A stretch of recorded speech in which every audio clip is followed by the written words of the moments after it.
Morning. Good morning, South Africa. Good morning, world. It's Habo. I've just picked up Kwanda. The only reason Ngimsukela is because I actually saw that this guy seems to be active a bit in the YouTube space, and he tells me that they are the agriculture and young group in the YouTube space, no? Yes. We're back. We're still in Alexandra, where I probably might be slightly late for the airport. You're having your biltong, and we got Kota. This is my first Kota. Wow. Yummy. What do they say in the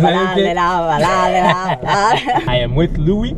I was just complaining about the heat in Pretoria, and he says, well, maybe it is the same heat in Johannesburg or Randburg, and you say you once lived in Randburg, my man. So what is the differences for you between life in Randburg and the life here in this is what Centurion? For me, myself, being Afrikaans and traditionally Afrikaans, I mean, there was a big factor. So I come from a rural place in the northwest. Oh yeah. But with regards to the general culture and community, it's a lot more Afrikaans here. Morning. Good morning, South Africa. Good morning, world. It's Habo, your e-hailing driver. And as normal, I am at work. And as normal, I am bumping into interesting, different people of which I would have never bumped into under normal circumstances in my own social circles. So right now, I've just picked up Kwanda. I don't know if you can see his top, please, if you can. Show the top. The only reason Ngimsukela is because I actually saw that this guy seems to be active a bit in the YouTube space, and he tells me that they are the agriculture and young group in the YouTube space, no? Yes. So do you want to explain that a bit? What is it that you guys do? Yes. Okay, Agriculture and Young, it's an organization where we are encouraging young people, hence the name Agriculture and Young. We are encouraging young people to get into farming. We're also motivating them and sharing knowledge with them as to how they can get into the agricultural space. So that's basically what we do, and we are big there on social media because we notice that's where young people are mostly at. Yeah. And so far, how's the reception from the young people? We are receiving a lot of positive response from young people, because what we notice is that it's not that young people are not interested in agriculture, but it's just the lack of information. They don't have access to information. Some they do want to get into farming, but they don't know how to get into it, and how to do it, So now when they see that there's actually young people who are into farming, we even have black young commercial farmers. Now they start to see that actually we can also participate in agriculture. Yes. Because as said earlier, what I've also found is that unfortunately, from a especially black society, it is shunned upon if you say you want to study agriculture. I guess of late now, a lot of the younger people are starting to see that no, in actual fact, agriculture is an option. So I'm glad that you are actually finding that young black South Africans are also participating in agriculture. That's a very key industry. It's a key industry. Very important. Very important. And it's said that us as black people, if I may put it that way, we don't see it that way. As like you just said, that black people, I'll say black people because that's what I've noticed, that when you're talking about agriculture, one thing that comes into your mind is, okay, fine, you got to be uneducated, you got to be white, and you got to be an old person. We don't see it as a key industry that requires even us as young people. I say this because when you talk about agriculture, especially with us black people, we don't consider it as a very important sector that we even need to be in. I always say that it's very important that we participate there because farming, it's who we are. We eat every day because of the produce that is coming from farmers. So it's not good that we are going to say okay, farming is for a certain people or it's for old people, you know. And I always say that if we are not going to participate, especially as young people, in agriculture, that means that the future of our food security is not going to be guaranteed, you know, because the old farmers which we have now, there's gonna be a time where they are gonna just retire or they are gonna be no more. So if we don't start now as young people to participate in careers that are especially in agriculture, it means that our food security is also going to be secured. And participate at a young age, so that you gain that experience, so that by the time you're also reaching your older ages, you are able to impart that to the next person. That's or true. even know what type of farming you want to specialize in. Exactly, so that we're making sure that it's a generational thing, you know. I mean, we see from our white counterparts that this thing, it's a generational thing. 100%. You know? I mean, their kids, they don't even have to go to university as per se, you know, because we are doing, we have a farming business here, and we've been doing this thing and for Daddy several taught years. me at a very young age. You know, and you already know the ins and outs of that type of business, so there's not even a need for you to go somewhere else, you know. And it's said that with us, we have this idea that even if you are growing up in a community where we are practicing agriculture, we have this idea that at some point we have to leave and go to do urban something areas, else altogether. you know, which is also not good, you know, because I mean, who's going to produce food if all of us are going to go to urban areas, you know? But then yet at the same time, does it also perhaps not talk to our education system on how our education system, especially from very high school, there's this lack of actually including a subject where everybody seems to be convinced good theory is the way. Yes, that's true. Because I mean, this could actually even go down to careers like carpentry, plumbing, and so on. I think a lot of people tend to find them as useless or minor jobs and so on. And meanwhile, they play a very pivotal role. I mean, I now know that plumbers actually make good money. But believe you me, in school I did not even consider plumbing, because I actually thought good plumbing is it's a dirty job. Exactly. As per se, if you're a plumber, you know. That's and true. Today, I mean, plumbing, I mean, I said plumbing is a very good career to pursue. But farming is even more pressing, and more especially a participation from the black community. That's true. I mean, I guess also it talks to land ownership in a way. Yes, it does. Yet at the same time, if Guinea, you don't have land, where will you think about farming and so on, you know? Yeah, that's true. And also, just to add on what you just said, that in terms of our education system, I mean, it doesn't make sense that we're going to have universities that do not offer agriculture, yet it's one of the major industries, you know? And it's even one of the biggest employers, because it speaks to like who we are. Like I already said, that is where food comes from. We have agricultural engineers, we have food technicians, we have farmers, so which means that everyone just needs to be there, you know. But then we've seen, like you already said, that with our education system, we've seen that there's a move that we have to do these theoretical careers, you know, instead of being hands-on, you know. That's what we are seeing, you know, and it's really incorrect, you know. I mean, another motivation that we had to start agriculture and young, we noticed that there's just few young people, you know. I mean, the last time I checked, there was just less than 20% young, which is less than 25 years, of commercial farmers, you know? And where are the other young people, you know? What are you doing, you know? And also coming to the question of that, some other people, they do want to start farming, but they just do not have land, or even information. They do not have information. There's not enough info. That's true. What streams can you tap into? Yes, in order for you to get there. Exactly. You know? That's why we really started the platform of agriculture and young, because we share information as to, if you are from a township, for example, and you have a really small backyard, you know, we're saying that you can start even small. You can start there, start small, and then now you grow, you know, and from there, that's when you are going to see other opportunities as well, to say that within that whole the government, agriculture space. yes, to say that the government can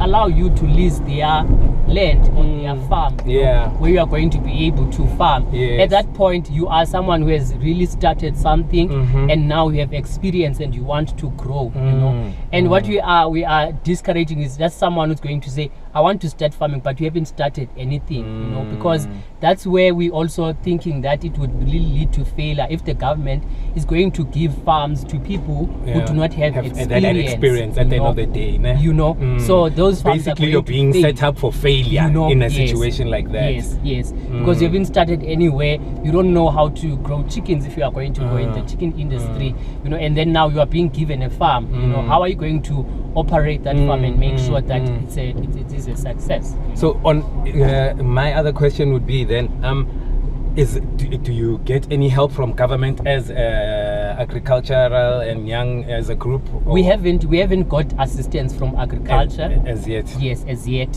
Yeah, but so we've made. Where do you tap into funding? Where do you find, or do you even have funding? Let's start there. At the moment, we don't have funding. We are really working on what we have, you know. As myself as a farmer as well, because I'm also involved in farming. So I'm taking what we make there in farming and we are investing it in agriculture and young, you know, because there's several things that we do apart from sharing information using the social media networks. We also do sell like manuals where you're going to teach you how to start chicken farming, how to start pig farming, how to start vegetable farming, all those kind of stuff. We also sell merchandise that we are selling, which we're also taking and investing in the agriculture and young as a form of fundraising for yourselves, you know. So that's basically what we're doing, you know, and it's also a motivation to other people that you don't need funding from the government or from any organization. Don't wait. Yeah, it's basically going to find you on the way. You know, which is much better. Yes, which is much, because at least then you have a track record of work that you because actually they want to see track what record, you are doing. Unfortunately, you know. Even when you go to a funding organization, they are going to say,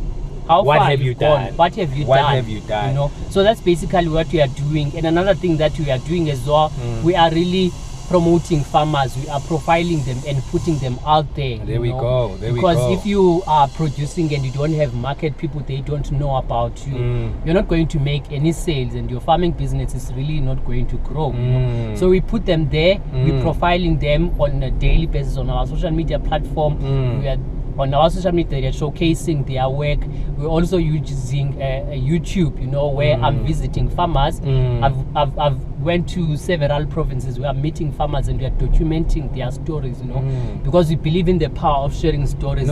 People, they need to share their stories so that young people also going to see, you know, and be motivated and see that these young people who are in the farming space, how do we now start ourselves, you know, taking from the stories that they are sharing. And more especially because agriculture is not just growing or just what, it's quite broad. It's quite broad. There are so many opportunities there. Yes. I saw of late there's this lady who does bee farming, beekeeping farming, and she seemed to be doing very well. Yes. And this is probably like 3 years ago. And she seemed to have tapped into it, and she was slowly now starting to see the returns of her doing basically bee farming. So even such things are an option on its own. That's true. You can actually do that. That's so true. Options are very plenty to agriculture. There are plenty. You know, you're finding very interesting types of farming, you know. I mean, before I got into farming, I didn't even know that people can actually do rapid farming, you know, onokwaja that we grow up. Yes. You know? And Pelama rabbit, they give birth into big numbers. And there's also healthy benefits of farming with rabbits, you know, because it's a lean meat. It's not like the other meat that we are. So is there demand for it in terms of export and whatnot? Or maybe lies about local predominantly? Yes, it's going to be locally predominantly because I know someone, she's been doing it for like since 2001. You know? And she's doing quite well because now she has a training school where she's training farmers. She has a rapid restaurant. She has a wholesale sale where she's selling all the things that we need, you know. And recently I also found out there is also something that is called frog farming. Wow. Frog farming, you know. Where? The French market? Yes, basically. Basically, right? Even recently I also found that there's people are doing donkey farming and they actually eat donkey meat. Yeah, meat. You know? Some places, yes, I hear that very good eat donkey meat. Though now we found out in harsh ways where we remember it was said not everything that we see as beef is beef. Yeah. In some cases it is found that it's donkey meat. That's true. Yeah. True. But I mean that is farming on its own. Yeah, there's farming on its own. And like I said, there's many opportunities that young people really need to explore. You know, and tap we into. need agricultural engineers, you know. We need food technicians, you know, and we don't see a lot of black people going into those spaces, you know, and they are really needed there, you know. Well, me personally, as we've started the channel, and because of the fact that I actually do encounter different people who do different things, I would like to challenge any farmers out there. Here is agricultural and young. Please work with them. As you heard, they don't have funding. Let's collaborate. Let's see what can pop out of this, and let's help each other. Because at the end of the day, food security is the main thing. That's true. With very good thing, food security, and let's not forget that poverty is man-made. So meaning it can be fixed. That's true. It shouldn't be a case of that some people are going home not sleeping. That's Meanwhile, other places are tossing food out. More especially the restaurant market. In some cases, they find themselves chucking food away because it's probably just almost spoiled or something like that. Maybe there is a way, Ugoti, you can work with a farm. Those offcuts and all those things can be given to the animals, and we're feeding the animals that whoever is growing at that time. Yes. No, Kwanda, true. interesting, man. And I wish you all the best. And I really hope that you get to a point where you are able to pour into many people, you know, because I think a lot of people tend to forget, Uguti, as humans, we were designed to pour into each other. That's true. We are here to connect, pour into one another, and grow one another if we can. If some are not here interested on being on earth, on growing each other, and they see you as a stupid and want to do crime towards you, that's your loss, my brother, and that's your loss, my sister. But yeah, the greater good is that we must help one another and pour into one another. That's true. Yeah, because you don't need to even to be religious to do good. That's true. Yeah, increase the Yes. Now I'm doing something good. Yes. Yeah. No, I'm very fascinated by what you're doing, and it was very interesting bumping into someone who's into that space that you're in, man. Thank you very much. No, Thank you very much for the opportunity. Thank you for conversing with me at the end of the day. Thank you very much. Yeah. Thank you very much. So now you are off to KZN. Yes, I'm off to KZN. Is that where you also have a farm? That side? No, Where's I your don't farm? have. I don't have a farm. The farm is in the Eastern Cape. Oh, it's in the Eastern Cape. Eastern Cape. Yes. All right. But I'm based in Johannesburg full time. For sure. Yes. Yeah. That's why I sometimes come here. All right. Yes, because I have some stuff that I'm selling, like the ones that we're picking. Yes.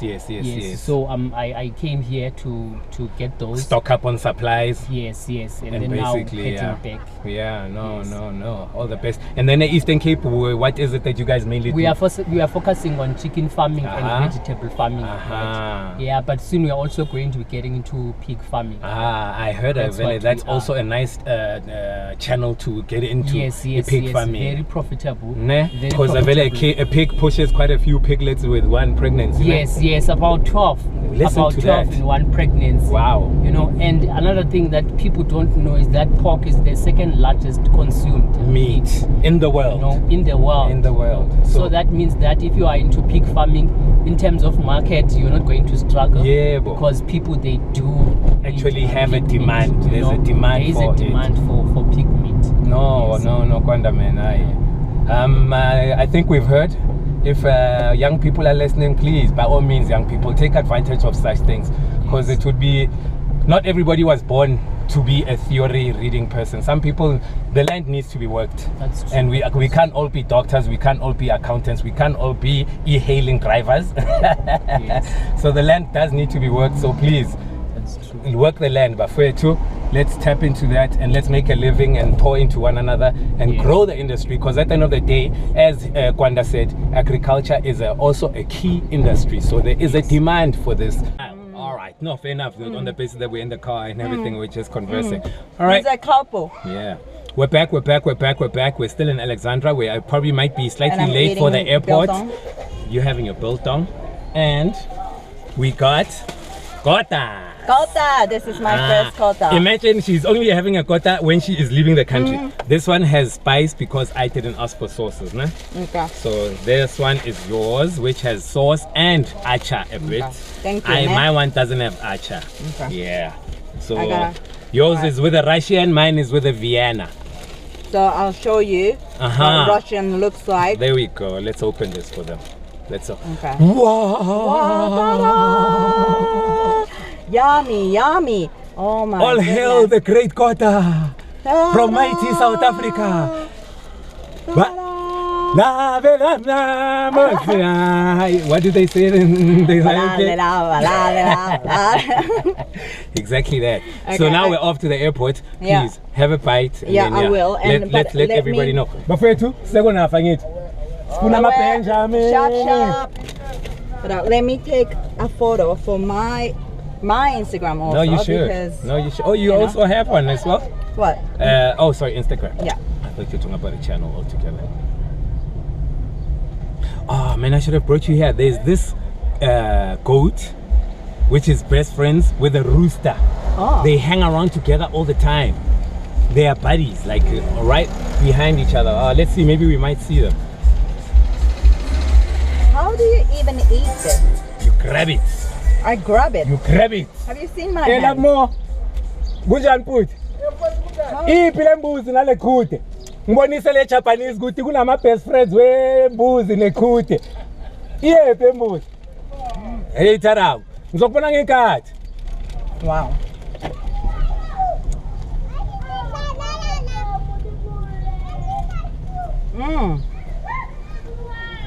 Crispy. But I see why you want it without the sauce. Yeah, it gets too saucy. It becomes a But- mess. I'm trying to figure out how to eat this Kota. There we go. No, you'll figure it out. Yeah. Please do figure it out. It's literally bigger than my no, face. like squeeze it, press in the top. No, press it down. Né? Press the top down. Oh, Yeah, press the top down. And then, have that side facing you. That front facing you. And then normally, you would hold it with both hands, squeezing the top. And then you just bite into it. Yeah. So, unfortunately, it does require you to be slightly, clumsy and everywhere. There's no neatness behind eating this, unfortunately. Yeah. I've seen people eat it with a fork and knife, eh?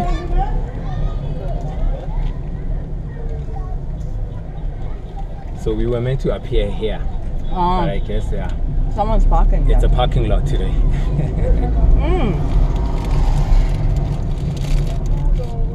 It's very nice. It's the thing that I want to eat. Very, like after like a drink, like a big night out or hangover. Alright. It's very, It's giving you those vibes that you enjoy it's like it you more. need the carbs to soak up all the alcohol. Yeah, you're quite correct. You're quite correct. So what's the sausage that you've got? Vienna. Okay. So Vienna, I think Russian and Vienna are both pork, but I think they differ on how the process of manufacturing them into the end product. That's where they differ. Yeah. So Russian to me has this thing where you're gonna burp Russian later in the day. You know how you burp garlic? Let's say you ate something with garlic and then you find yourself burping it up like 2 hours down the line, and then the smell becomes so strong it reminds you that you had garlic. Russian has that effect as well, where after you've chowed it, after a very long time, you even still burp it and you can actually still smell or taste that, it's the Russian. Perfect. I'm going to take it on my 17 hours flight tonight with my Russian burps. There we go. So yeah. God bless whoever's sitting next to me. Whereas the Vienna doesn't give you that. Oh, you type didn't of- tell me that. No, well, the thing is, you saw the picture of the Russian, remember? No, I didn't. When I showed you there on the menu I thought there. they looked the same. No, I know that. Yeah, I'll show you mine. Okay. We'll open mine as well, and then you'll have a look at that. Yeah, we better not be late for the flight. But you said 3 o'clock you need to be at the airport, right? Not on the plane, right? No. At the airport. As far as I know. Alright. No, but we still good on time. Fortunately, the airport is not so far. We're right here in Alexandra, so there should, with traffic and the guards allowing 15 minutes, we are there. Okay. Yeah. But unfortunately, with things like load shedding as well, it tends to make journeys even longer. Why? Oh, because the traffic lights. Traffic lights are not working. Of course. So traffic becomes very slower.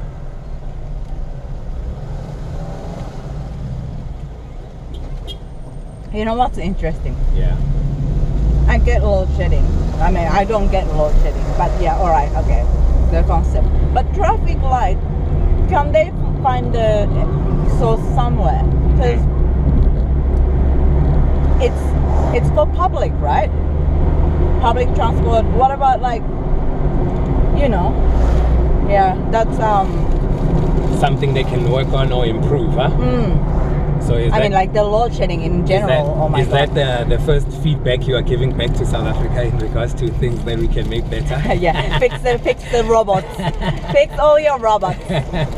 So rather have load shedding in the houses, but not the traffic lights. Allow traffic lights to be working so that people Let can the people move. Suffer at home. In the home, not on the road. Not on the road. Oh, No, I'm man. kidding. No, but in general, we just must fix the electricity. no, Yeah. 100%. Yeah. And by the way, robots is traffic lights. Hey, robot. So how long did it take you to realize that people are referring to a traffic light when they were saying robot? No, someone told me before Oh, that beforehand. happened. In circle. I'm thinking you had to be like, what robots are everybody's talking about? I don't see any But- robots around here. I didn't understand garage. Oh, garage. Yeah, no, quite true. Because You guys someone call it service station as well? petrol station. Petrol station. All right. What's garage? Like garage is like what you have Where at you home. park your car. What you have at home. Yeah, exactly. Yeah, let them know. How did you get to choose to come to South Africa? Well, I have a Summarize friend. it, huh? We are about to. Yeah, I have a friend. Yeah. So I'll visit my friends. But then I decided to go. So they live in Pretoria, but I decided to go to Cape Town. And Joburg was initially only a few days, but you know, airlines mistake. I ended up spending a week, and happened to be the best part of my literally it has been the best time of my the entire trip. So. Yeah, Joburg is beautiful. I loved it. The people, the connection that you have, it's just so easy and effortless to talk to anyone. Yeah. And you just move on. Yeah. You just have this beautiful conversation, and then you move on to your life, and you're like, all right, I feel lighter, I feel better, I feel brighter. Yeah. And then you move on. But yeah, it's the human interaction was another level in this country. Right. And then, what were your expectations? Probably, or your... My expectation was, well, to be honest, a scary place. And it's dangerous. The crime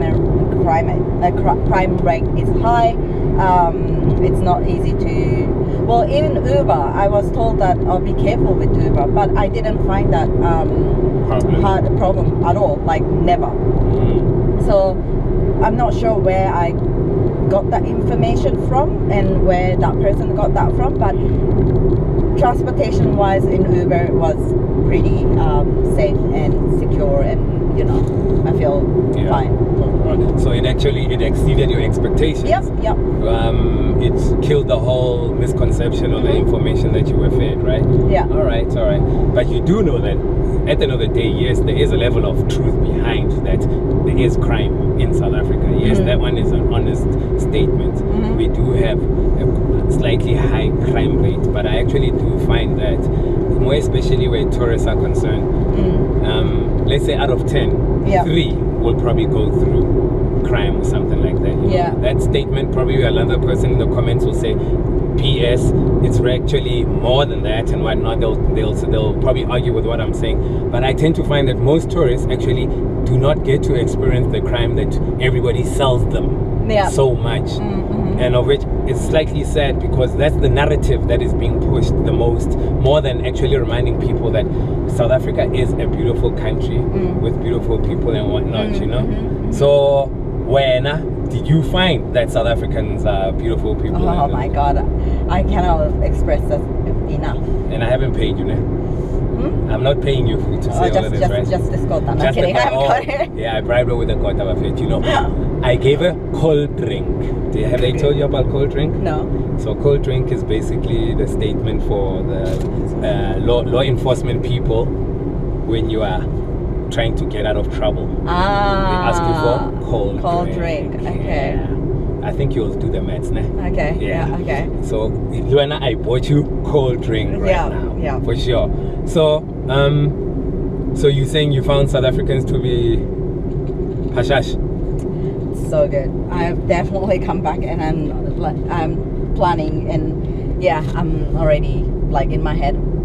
But you did say even the Kenyans were quite nice people to you. So yeah, Kenya. I guess it's what? It's an African thing in general, or? Yes, I think so. I think people are more open, but South Africans are funny. Like that's one thing that's different to Kenyan. Okay. So South African makes me laugh. Are you for real? Like what? What happened? What was Oh, funny? the jokes that you make, the memes that you send. It's just the humor that you have it's very like clever.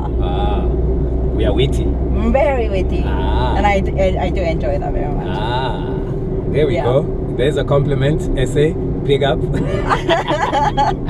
Hey. But you guys know that already, though. I think we do. Yeah. I think we do. It comes from, you know, the jokes is like you know that you're funny. Yeah, we've got self-raising.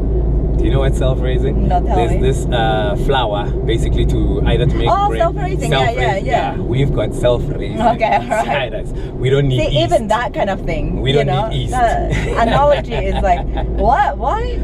Yeah, right. Okay. Funny. Yeah. Well, look at the journey to the airport, and then so which parts did you enjoy the most? I know you probably enjoyed everything, but which one probably stands out to the most? Like, will make you say, I enjoyed that. So for me, it's not about going to certain places, Fair but the neighborhood. Sort of, I pick a neighborhood. Say, for example, in Joburg, I stay in Melville, and just going up and down Melville and become sort of the local for a week is what I did enjoy the most. You enjoyed it. And in Cape Town, I was in Ops for observatory. For a week. I did go to like Table Mountains and you know other places, but I feel like walking down the neighborhood and talk to people, and by the end of the trip, everyone sort of like knows my name. And they're like Chiemi, and that is the part that I enjoyed the most. You were quick to be part of the community, huh? Well, they're very accommodating and like welcome me with open arms. So that makes me want to be in that neighborhood, other than ticking all the boxes. Oh, I have to go to here, than doing the checklist. I just want to be immersed and enjoy the vibes. And did you get a chance to go out at night, party? I did. In fact, I went to Bench Warmer. All right. I forgot the name of the suburb. Fair enough. So, and the next to Bench Warmer, there's this thing. It's called Barber Sheep.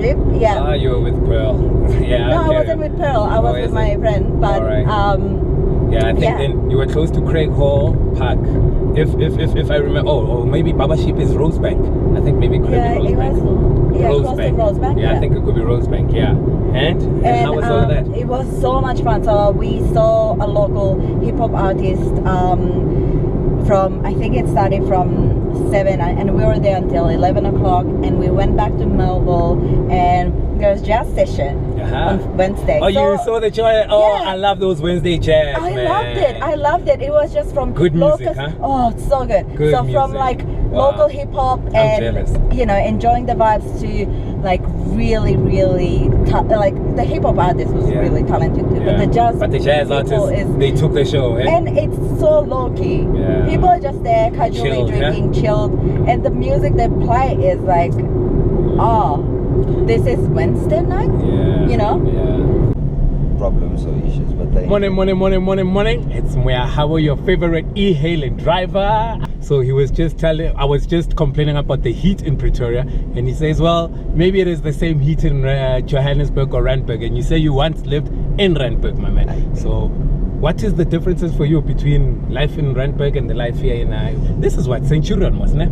Well, this is specifically Moroleta Park. But then when I stayed in Randburg, I stayed in Cresta, or nearby Cresta. I was close to you. I was there in Windsor. Okay, I know Windsor. Yeah. But in any case, just in a nutshell, I mean, differences are relative, you know, in terms of your key factors or key reasons for moving, or have a preference with regards to a certain location or city or whatever the case might be. But I mean, for me myself, being Afrikaans and traditionally Afrikaans, I mean, there was a big factor.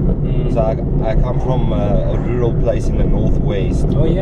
Like a farming community, and the thing is, like once I moved to Johannesburg, yes, I mean, of course, there's Afrikaans people that side as well, but with regards to the general culture and community, it's a lot more Afrikaans here. So of course I moved this side for another job opportunity. Nice one. So I work in Irene, but I would say, like, if I had to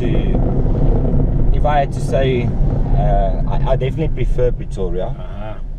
And just being, if I have to give one reason, there's multiple reasons, but if I have to give one reason, it's definitely just being the general culture and community, and with regards to, of course, language is a big part of that. But no, I've actually also picked up with the ladies that I just dropped before coming to you.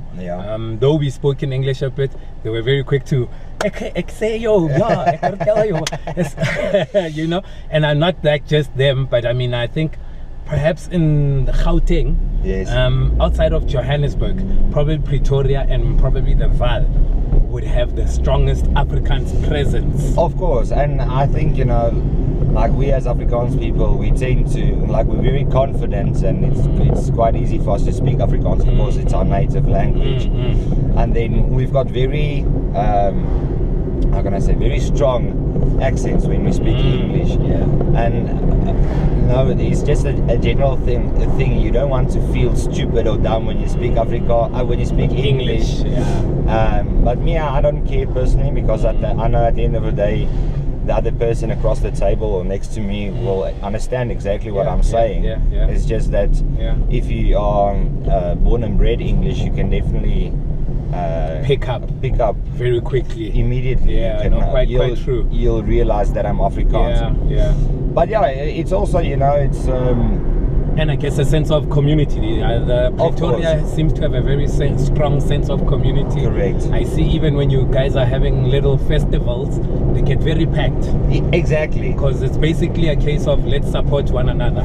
Of course, no, for sure. And I think also with regards to, and you know, it's difficult to generalize, because you get a lot of people that you can't put in the same category as the rest. But in terms of let's talk about social events or social outings, I think for us as being Afrikaans, or in my own preference, I prefer to actually, instead of going to the club, I don't mind a bar, me personally, but I mean, like, on a weekend we'd rather be a bunch of friends inviting everybody to one person's home. We'll have a braai, we'll all, there's a swimming pool, we're swimming. I've even got my swim pants. So you are going to swim right now. exactly. It's too hot. It's hot, people, so today you need to swim. exactly. No, so we actually have got a family outing. All right. My sister's daughter, it's her first daughter, so I don't know what's the exact word, in English, but What is it in Afrikaans? so it's not actually doop, but in Afrikaans it's inseen. Insane, huh? Yeah. So Those like- who understand, you can put in the comments what insane is in Yeah. English. Yes. Yeah, but yeah, I don't know what exactly is the term, but it's two No problem. different factors. But in any case, like, you know, it's the part where when you, as a baby, you're in front in church and the pastor or the preacher will... Baptism. Yeah, baptism. Thank you. Baptism. Perfect. Oh, so was it happening today, or is it still going to happen? It's still going to happen. Okay. So they've got a function now at the clubhouse. Nice one. But they're in a different church. Actually, my church is close by here. So there'll be a lot of food, huh? Yeah, for sure. But we're keeping it quite traditional. Ons gaan lekker kos hê. Yeah, we're definitely going to Brian next to the swimming pool. No, so definitely. Very I excited. see we're here already, Louis. Thank I you. see we are here. My man, but thank you for, partaking and for having this conversation with me. As I may have said all the time, the whole point of this show is interactions with ordinary South Africans every day and talking about everything under the sun. Perfect, So, yeah, and man. thank you for just being so friendly. No, and most driving us definitely. So then I will tag you, and then you can have a look and then recommend it to your people, even Northwest, or even say hi to the Northwest people. Thank you. 5 stars. Papa. Ro, namkhalabak.